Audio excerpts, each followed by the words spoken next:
packed Razzmatazz. Unfortunately, Lynn's not very well today, so there's going to be more of me than you ever thought you could possibly stomach. Now, excuse me, it's a hotline. Oops, burnt my fingers. Hello? Fine. Oh, all right then. The producer says he can't possibly trust me to do this show on my own, so he's sending someone along to help me. It's somebody called Dando. Sounds like a juggler of some kind. In fact, I think it is a juggler. No, it isn't. It's British superstar Suzanne Dando. Here she is. Hello? Hello. I've come to give you a hand. You've come to give me a hand, and what large hands they are. The bell. Oh, The phone's ringing. The phone's ringing. A detective as well as a gymnast. Hello? Hello? Hello, this is Talk Talk. Oh, congratulations. Of course it is. You'll be chewing your rusks next. Just talk to her. How's she get on the phone? Hazel O'Connor. Oh, Hazel O'Connor. Bye. She's lost weight. Hello? Hello, it's Hazel. Hello? Oh, some kind of nut, I think. Some kind of a... Well, later on in the programme, we have judo champ Brian Jacks and the man behind Tubular Bells. I'm behind the tubular bells? Oldfield. Mike Oldfield. Mike Oldfield. That's after all this. Talk! Here they are!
Think of them?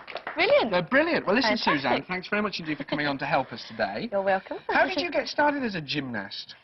Well, it was just at school, really. I just started at the school gym club, and it progressed from there. And I went to the Ladies Club in London, and it all happened from there on. Well, because you went to the Moscow Olympics. That's in right. 1980, the summer. Yes, 2 years ago nearly now. Yes, went We to did Moscow. very well, didn't we? We all got in the top 26, our team. Yes, because we only take 3 girls and 3 boys, we're very pleased. And as a whole team, we all got in the top 36, and we were very pleased with our performance. I'm pleased for you. And what was Moscow like? Well, no, it was, we really only saw the... we only a lot washing up, did you, when you were there, yes? Yeah? Well, getting back to the original night, we only saw the inside of the village. We went outside once, and it's very sort of dull and drab, but they were very kind, the people were very kind, you know, and everything came into the village, all the food that was imported. All these reporters were going, oh, we haven't had a meal for ages, you know. What sort of things were you eating? Oh, they had loads of dried apricots, and they had all food, you know, proper food, but we lived off this fruit. I mean, and they don't have an awful lot of fresh fruit, and I think we ate it all. It's a lot. That's a nice little move. How wise. Listen, I mean, what sort of difference has being in the Moscow Olympics made to you? I mean, you're doing all sorts of things, British superstar and all that. It must be quite exciting. Well, it's a completely new life, you know. It's really exciting. I'm enjoying it so much. It's I still keep in with gymnastics. I coach regularly Monday nights at a little club, and with the TV work, which I enjoy very much. And just now, after doing the Superstars, things have been opening up for me, and it's been really good.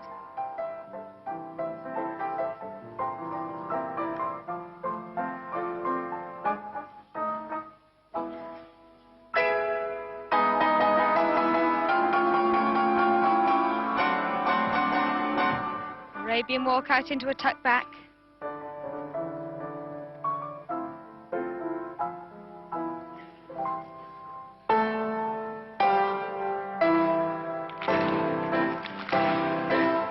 Crowd right behind Suzanne. Very well constructed routine. Performing very well. Perhaps she can sense victory.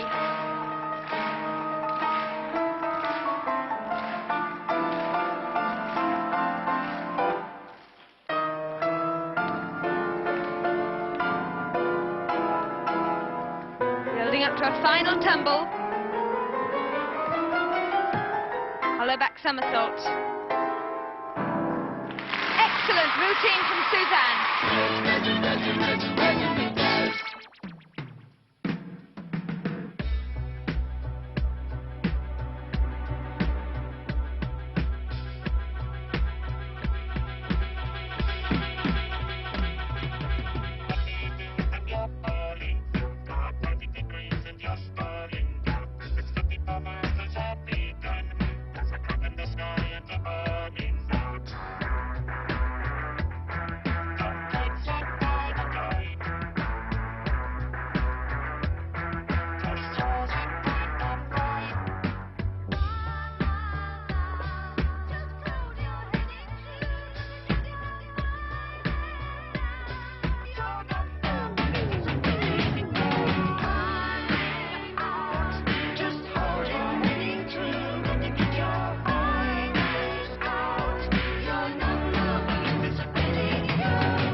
Oldfield, let's hear it. All right.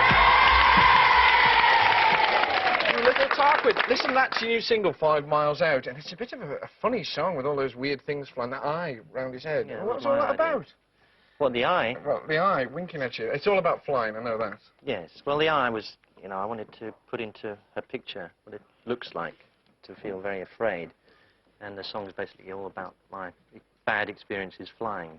Every time I go up in an airplane, something terrible happens. Oh, no, you're getting like Gary Newman, for goodness sake. Listen, I mean, what happened with that story specifically? What went wrong? It was my group and I on tour in Spain. We were flying over the Pyrenees, and we ran... Yeah, go on. We ran into a very bad storm, thunderstorm. It was so bad, in fact, that even the commercial jets were grounded. But nobody told us. We sailed off into the blue, and we were in this just thick black soup, with thunder and lightning and icing on the wings. The plane looked like a sort of wedding cake, you know, just covered in ice. And we were getting buffeted around, lightning. At one point, he had the engines turned completely off, and we were being funneled out the top of this huge monstrous cloud, about 200 miles an hour. So what, you thought you were going to get killed? Definitely did, yes, we all did. And what happened? We carried on through. It lasted another half an hour of pure hell. And there was one point we came out of the cloud, and it was the sunshine, just beautiful. You know, like being reborn. So we immediately got on the down on the ground, went to the bar, got drunk. Were you really shaking like that? Oh, yeah. Listen, you're quite a nervous kind of person. When you were 19, you recorded an album called Tubular Bells. You've got the Tubular Bells here. Yes. Would you like to give us a quick chime? Here they are. Tubular Bells? That sold 10 million copies. It was a fluke if it sounded like that, though. It was a great album. It was used in a movie called The Exorcist and all sorts of weird and wonderful things. You've just been travelling with a 52-piece orchestra right across Europe, and here you are, a guy who says he's very shy. How do you do it? Well, it's basically I've got two choices. Either I do it or I don't do it. I want to be a musician. I love playing music. When I go on stage, I have to put up with the butterflies and nervousness. And you find once you get out there, you start playing, you know, you just forget about everything else and just get into the music.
Computers, machines, the Silicon dream. 70 retired from the scene, and he said, behold, what I have done. I made a better world for everyone. Nobody laughed, nobody cried. That was a clip from Breaking Glass, a movie which launched our next guest star into superstardom. Here's Hazel O'Connor. It's here.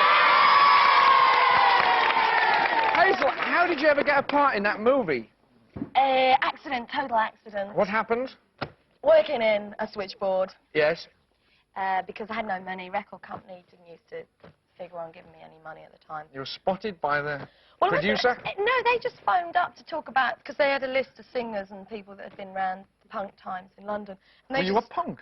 Yes, at the time I was. Yeah? Not then, because punk had already finished by the time Breaking Glass was happening. But Right. Fleet Street and the general newspapers made the mistake of calling it punk when punk had already become obsolete. You were sort of a post-punk. Post-punk, that's what we were actually trying to develop in that film. It was, that was a word. Really? Was it? Post-punk. Oh, that's nice. All the producers saying post-punk, you know, what kids on the street doing. No, the normal sort of patronising stuff. That's great. I mean, that gear that you wore is amazing. All gear that you wore was quite amazing, all lighting up and sort of weird. What was it? What was it you actually wearing there? Actually, it was very simple stuff. It was the same stuff as Superman's mom and dad wore back on Krypton, you know, in the film.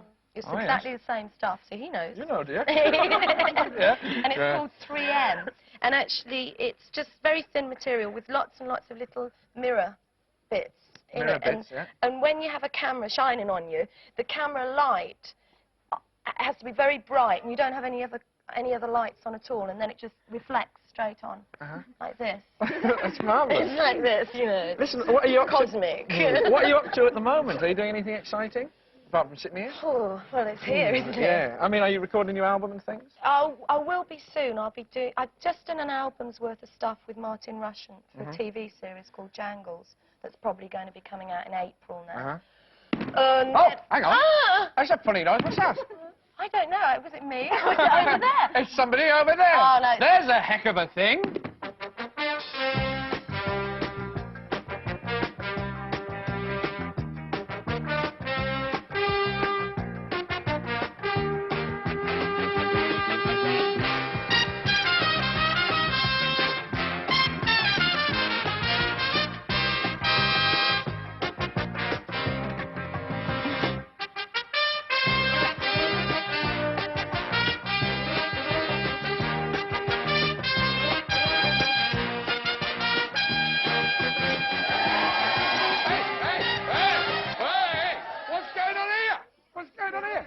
It's Brian Jacks. Give him a cheer.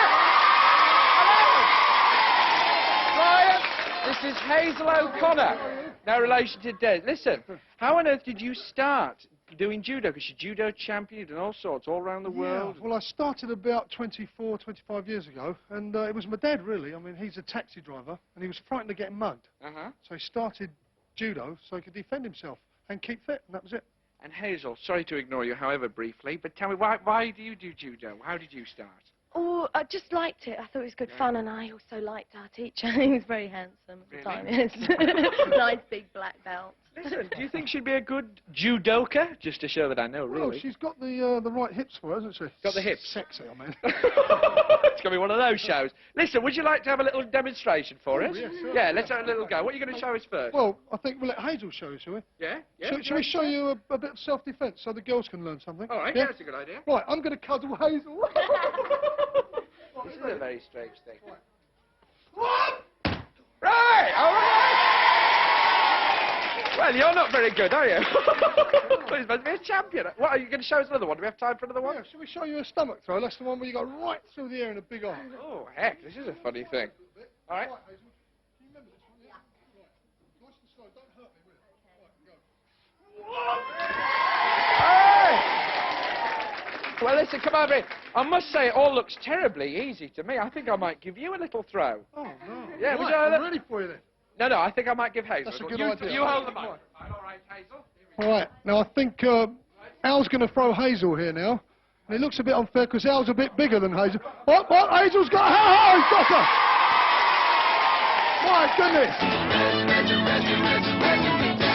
Now, while Hazel and me are seeing stars, here's your chance. Paul Inder's 15 and 5 years back raised cash by busking in the streets of London. He's already recorded 2 singles, and today Raz gives him his first big TV break. Never mind stars on 45, here's guitars on 625 from Paul Inder and Mike Oldfield.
That's Mike Oldfield and Paul Inder and guitars on 45.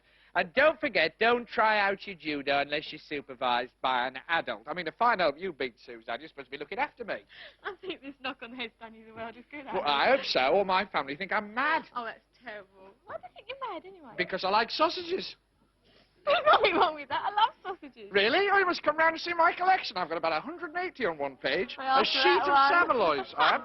Say goodbye, Abby. Bye-bye now. Bye-bye.